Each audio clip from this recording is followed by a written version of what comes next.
साथियों, आज मैं यहाँ केवल एक राइडर बनकर नहीं खड़ा हूँ। मैं आज उन लाखों भाइयों की आवाज़ हूँ जिनका शोषण ये कंपनियां रोज कर रही हैं। आज मैं ओला, उबर और रैपिडो की वो काली सच्चाई आपके सामने रखूंगा जिसे ये कंपनियां अपनी मनमानी और एल्गोरिदम के पीछे छिपा लेती हैं। मेरी स्क्रीन पर गौर से देखिए, यहाँ साफ साफ 6 ऑर्डर कैंसिल लिखे हैं। यही वो जाल है जिसमें आज हर एक ईमानदार राइडर को फंसाया जा रहा है। आज हर राइडर के दिल में ये खौफ भर दिया गया है कि उसकी आईडी कभी भी जा सकती है।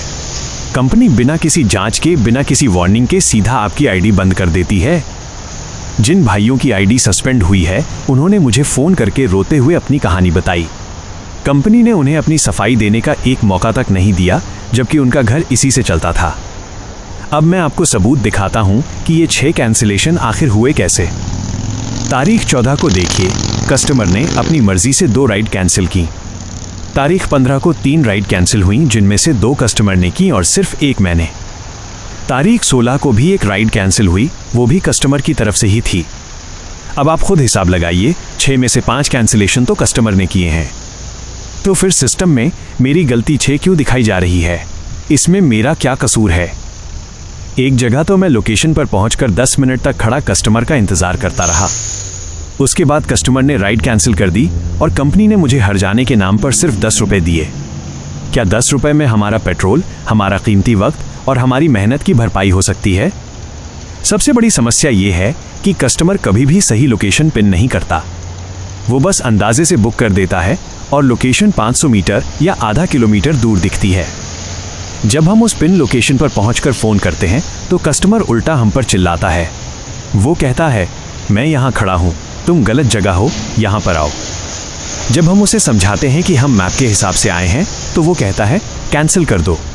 अगर हम उसकी बताई जगह पर जाने की कोशिश करें और 2 मिनट की भी देरी हो जाए तो कस्टमर गुस्से में राइड कैंसिल करता है और फीडबैक में जहर उगल देता है।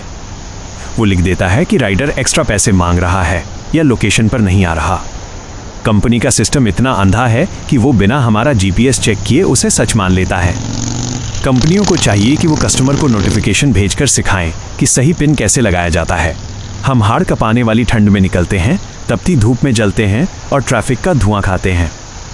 लेकिन कंपनी की नज़र में हमारी मेहनत की कीमत एक झूठे फीडबैक से भी कम है। ये कंपनियां भूल जाती हैं कि इनका जो अरबों का टर्नओवर है वो हमारे पसीने की बूंदों से बना है। इन्हें लगता है कि आईडी ब्लॉक करके ये हमें डरा देंगे और हमें भूखा मरने पर मजबूर कर देंगे। लेकिन शायद इन बड़ी कंपनियों के मालिकों को अभी मेरा मिजाज और मेरी हिम्मत नहीं पता। मेरी एक बात कान खोलकर सुन लो, सैफी कभी नहीं रुकता, बस गियर बदलता है। अगर तुम एक रास्ता बंद करोगे तो हम अपना गियर बदलकर दूसरे रास्ते से मंजिल ढूंढ लेंगे। आज ये जो डिजिटल गुलामी हम पर थोपी जा रही है, इसके खिलाफ हमें एक होना पड़ेगा। अगर आज हम चुप रहे तो कल किसी की भी आईडी और रोजी रोटी सुरक्षित नहीं रहेगी। हम किसी से भीख नहीं मांग रहे, हम सिर्फ अपनी मेहनत का सही हक और सम्मान मांग रहे हैं।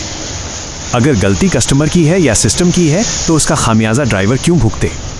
कंपनी को अपनी जांच प्रक्रिया बदलनी होगी और आईडी सस्पेंड करने से पहले हमें सुनना ही होगा। ये न्याय नहीं है साथियों, ये तो सरासर तानाशाही है और हम इसे बर्दाश्त नहीं करेंगे। हमें अपनी एकता बनाए रखनी है और अपने पास हर राइड का रिकॉर्ड संभाल कर रखना है।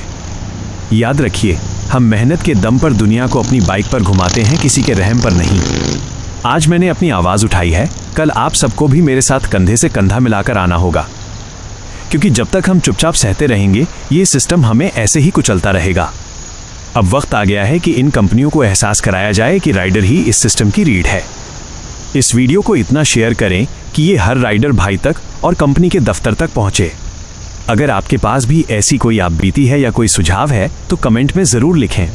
मैं आपकी हर बात को आगे तक लेकर जाऊंगा, हार नहीं मानूंगा। अपनी ताकत को पहचानिए और एकजुट रहिए। जय हिंद, जय भारत।